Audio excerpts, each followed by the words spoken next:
Faculdade de Ciências Humanas e da Saúde, bem como a Faculdade de Educação, está mais uma vez promovendo um programa chamado Um Fato, Duas Visões. A nossa convidada de hoje é a professora doutora Branca Jurema Ponce, que é do pós-graduação em Educação. Tudo bem, professora? Tudo bem, Márcia, tudo bem, Neide? É um prazer estar aqui com vocês. Como você pontua, junto comigo está a Neide, né? Hoje nós vamos falar sobre justiça curricular.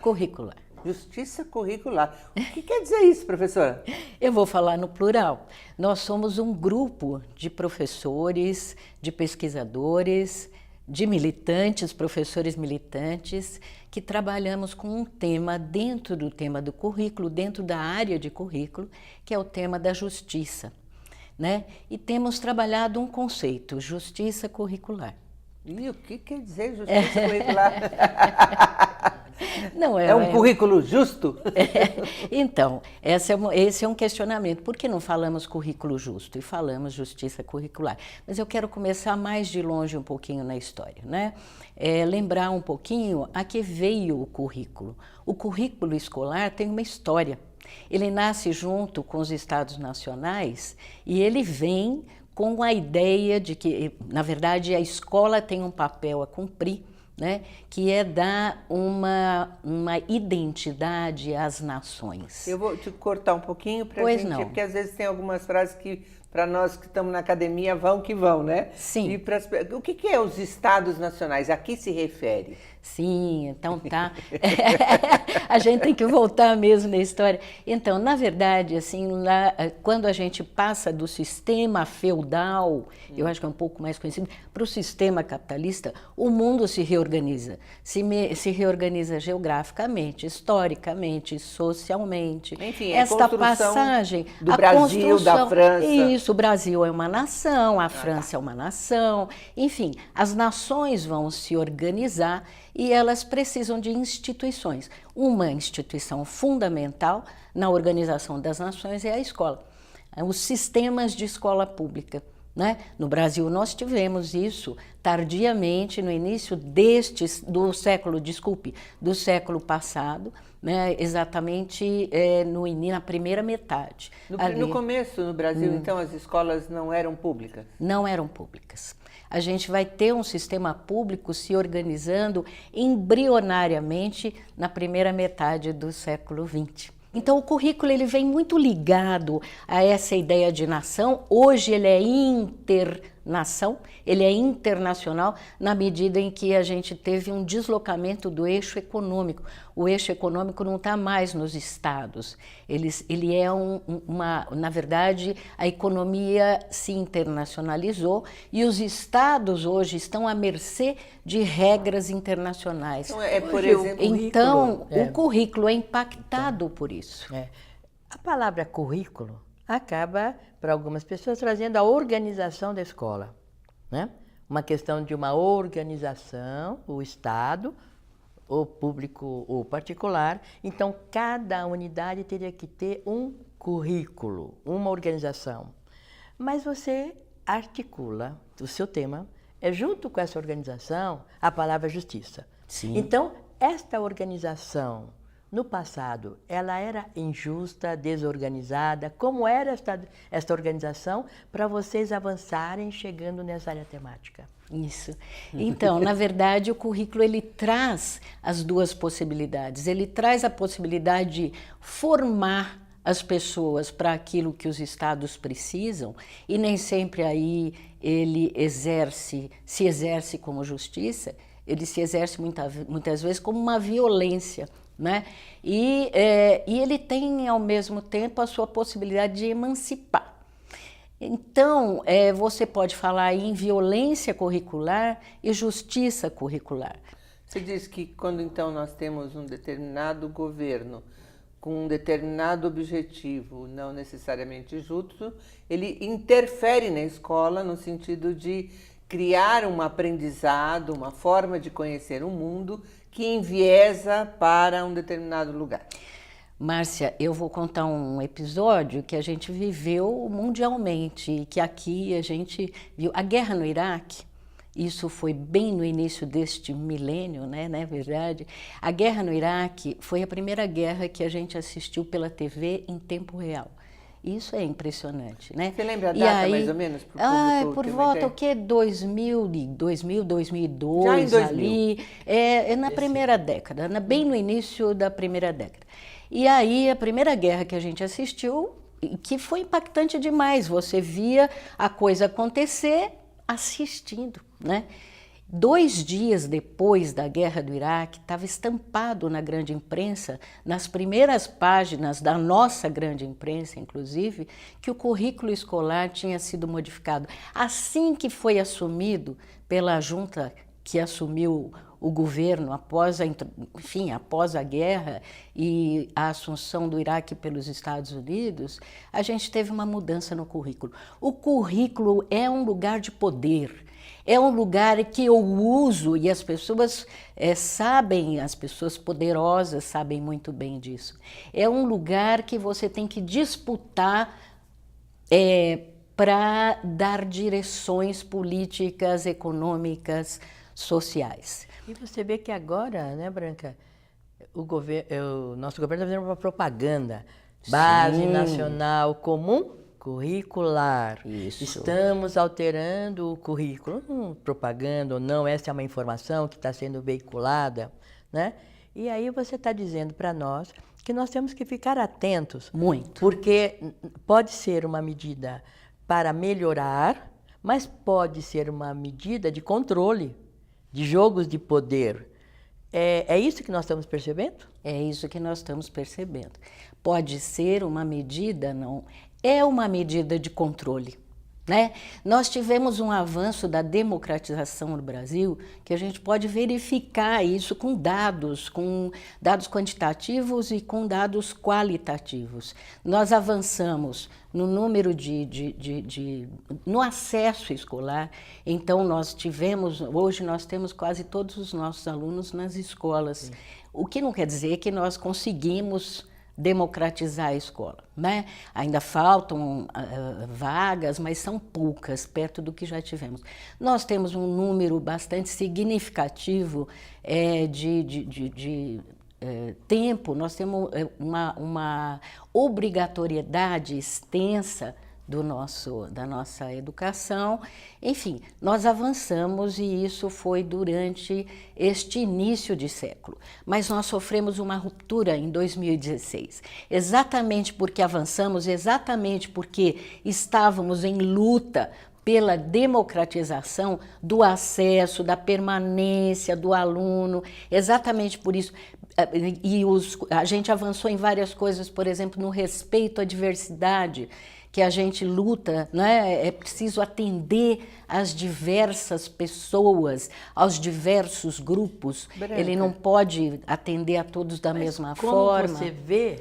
Como você vê, porque às vezes soa, pela mídia, que o currículo é elaborado pelos educadores, né? Quer dizer, quem elabora esse currículo nacional, quais são as forças, porque a gente vê que a cada 10 anos, mais ou menos, muda-se a linha da educação. Então, a educação é para todos na escola, de repente a educação... Nós somos muitos, já quase há 2 séculos, quase eu vou falar que nós somos analfabetos. E como você vê isso? Como que o currículo não põe a mão, ou não põe o dedo, nas situações que são obstaculizadoras do nosso sistema? Eu dizia que tem uma luta aí, não é? É uma luta, isso, uma luta daqueles que querem de fato democratizar o acesso à permanência e aqueles que querem usar o currículo como controle da situação. E disse também que hoje a gente tem uma economia internacionalizada que dita as regras. Nós temos avaliações internacionais, nós temos um sistema de avaliação que traz critérios fechados, independente do país. E aí a gente tem a tal do currículo por competência. Nós temos competências que nós temos que caminhar a elas. Veja só, isso significa que tem um controle e que este tal de currículo é um campo de lutas, é um campo de conflitos, disputado por diferentes forças. Quer dizer, deixa eu tentar entender, porque assim, nós estamos passando por uma discussão aí que tangencia a questão da escola sem partido, né? E vou entendendo o que você está falando, que assim, toda escola, de uma forma ou de outra, ela tem uma posição. E essa posição reflete, mais ou menos, determinados partidos. Não partidos políticos especificamente, mas uma forma de ver o mundo. E que, quando você diz, olha, uma escola sem partido, não deveria nem o pessoal da esquerda, nem o pessoal da direita ter o privilégio. Mas se fala como se só o da esquerda tivesse uma ideia. Isso. E eles não têm partido. Eles também são um partido. E aí eu fico me perguntando, já que é isso que você está discutindo, e entendo que é para além de uma luta, é uma luta política, mas é também uma abordagem política científica, né, que tenta entender. Sem dúvida. E aí eu fiquei perguntando, existe a possibilidade de um currículo justo? Na realidade, a gente entende que há uma tensão. Há uma tensão. Não há, a justiça curricular não é um produto pronto.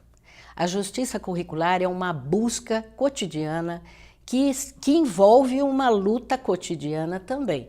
Então, o que a gente tem como pano de fundo é assim, não há possibilidade de neutralidade. A educação escolar não é neutra, o currículo não é neutro, ele envolve nele um projeto de sociedade lá na frente, ele envolve a discussão sobre que ser humano eu quero formar. Aquele ser humano que eu estou aqui no meu cotidiano escolar, né, trabalhando com ele, eu desejo que ele tenha determinados valores, que ele seja um sujeito, esse é o desejo da justiça curricular, que ele seja um sujeito emancipado, que ele seja um sujeito com possibilidades de compreender o seu mundo e a si mesmo. E o gestor da escola terá essa autonomia, professora Branca? Porque nós temos visto que o governo ele está determinando. Sim, então ele a luta determina, é essa. né? Então, eu diria para você o seguinte, a gente nunca teve no Brasil um momento em que o currículo esteve tão dominado. Você tem uma base curricular nacional, você tem aí todo um movimento de aprisionamento, as TVs, as TVs, eu vou dizer, as grandes, não é TV PUC, né? Não, nós temos a liberdade grande de conversa imprensa aqui. Que ligadas aos grandes capitais, na verdade, você tem uma tentativa de aprisionamento. Agora, felizmente, quem faz a educação são os educadores. Então, não é possível fazer isso de uma forma linear. A resistência da escola, a resistência de pesquisadores. Eu tenho um grupo de pesquisadores, são 16 pessoas, contando desde os nossos 2 aluninhos de iniciação científica, os nossos doutorandos, mestrandos, professores daqui, professores de outras instituições que estão trabalhando esse tema e que têm registrado resistências, que têm registrado possibilidades concretas de construir um currículo numa direção que não é linearmente esta desejada. Você não está falando especificamente do currículo do Fundiu, do Fundamental. É anos iniciais. Você está falando do currículo como um todo, que vai do começo ali do maternalzinho, do berçário, até a pós-graduação, pós-doc, tudo que isto compõe, né? E que, de uma certa maneira, eu fiquei aqui pensando, né? Assim, olha que coisa perigosa. Que coisa perigosa é a educação. Que coisa perigosa é a educação ambos mesmo. os sentidos, E que né? Coisa maravilhosa que é a educação. Em ambos os sentidos. Tanto eu posso fazer uma educação, e acho que do meu parco entendimento disso, a Alemanha foi useira e vezeira disso, quando ela educou os jovens para o nazismo, né? É um pouco a sensação que eu tenho, mas a educação ela é traiçoeira, me parece, no sentido de que mesmo que eu queira educar a criança para um determinado viés, ao educá-la eu faço alguns movimentos que abrem o mundo para essa criança. E essa também é um pouco a nossa saída desses aprisionamentos. Faz sentido o que eu pensei? A educação escolar ela é formalizada, então é diferente da educação de um modo geral. Você tem a educação familiar, a educação pela mídia, enfim, e você tem a educação escolar. Ela é bastante formalizada, então você tem amarras, né? Você tem possibilidades de imprimir uma direção mais efetivamente. Agora, nunca será uma direção total, porque ela é feita por sujeitos.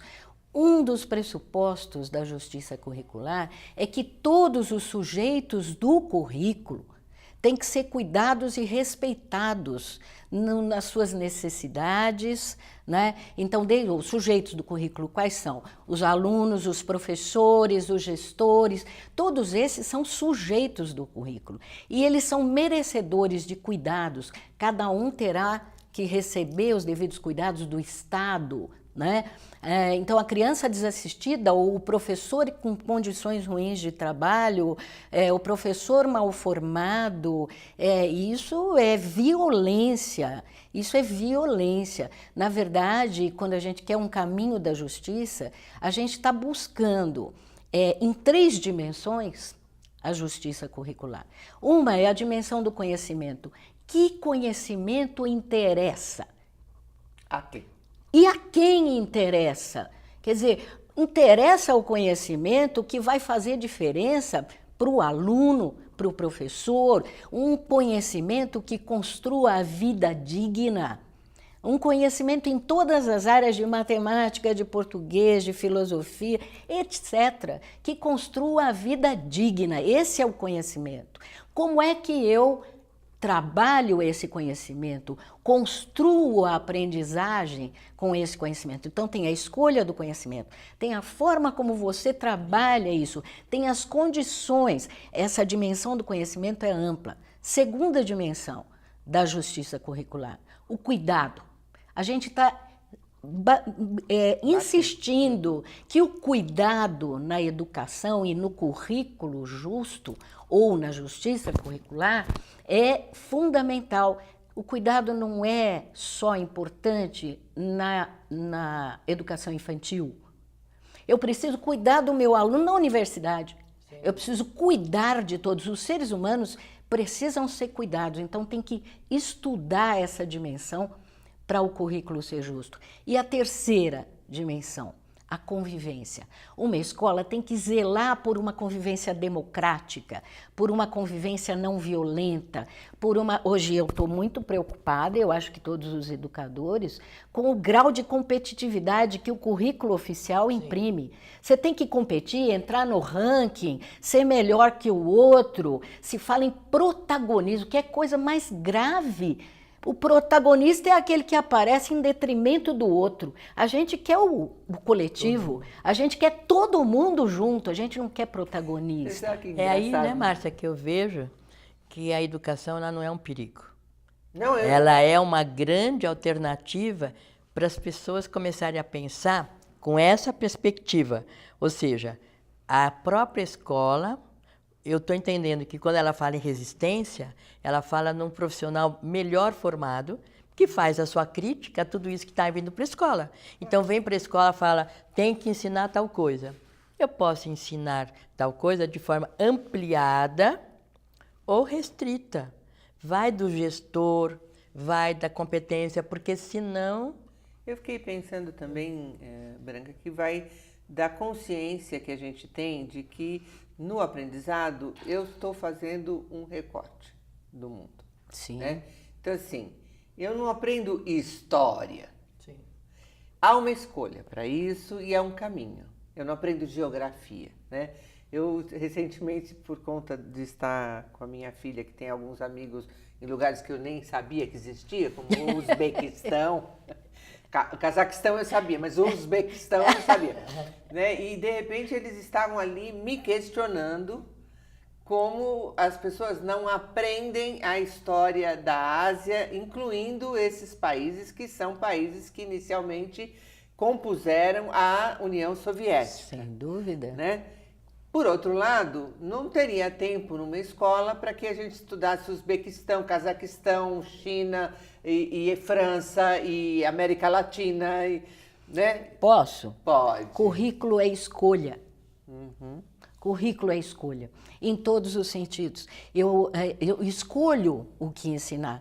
Por isso que digo que temos amarras. Você tem um currículo prescrito, um currículo pré-proposto, sem consulta da comunidade, mas quando ele chega na escola eu posso inserir, tirar, pôr até certo ponto, porque você também tem outra amarra, que é o sistema de avaliação.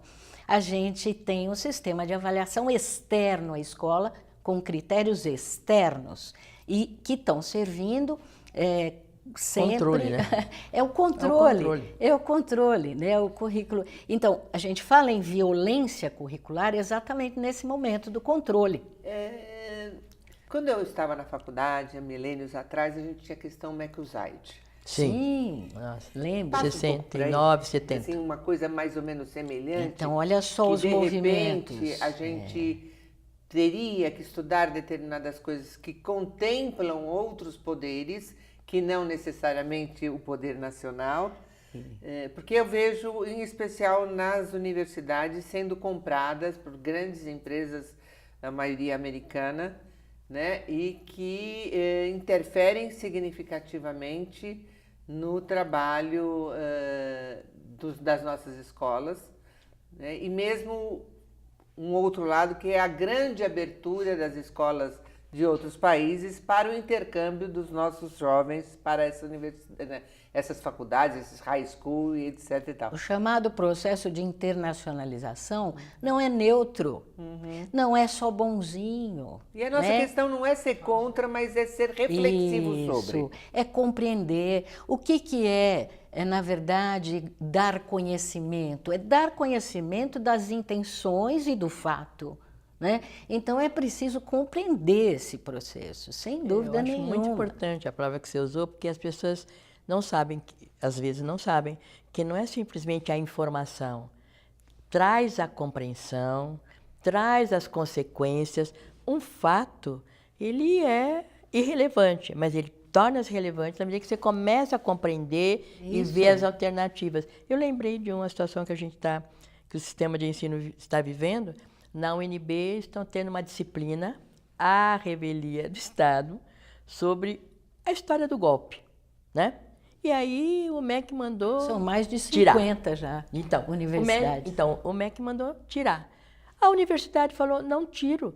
Existe o que se chama autonomia universitária e é um conhecimento essencial para se tornar cidadão. Não vou tirar.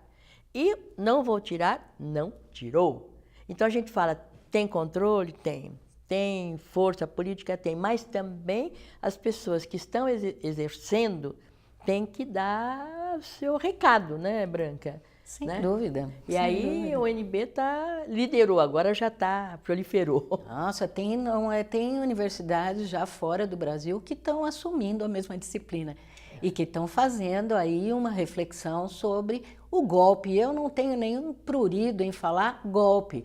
A gente já tem, inclusive, academicamente, justificativa para chamar o que aconteceu em 2016 de golpe. Podemos, em nossos textos, colocar lá as referências dos sociólogos, dos historiadores, porque é possível chamar, é um golpe de outro jeito, enfim, não é o que estamos acostumados, mas é isso. Mas você está Você mostrando falava para na nós, época... Oi? Você está mostrando para nós que se isso acontece no ensino superior, pode ocorrer na educação básica? Está ocorrendo, está ocorrendo. Nas escolas de São Paulo e em outras escolas em Goiás. O Brasil já tem várias redes que estão absolutamente... Hoje a gente não tem...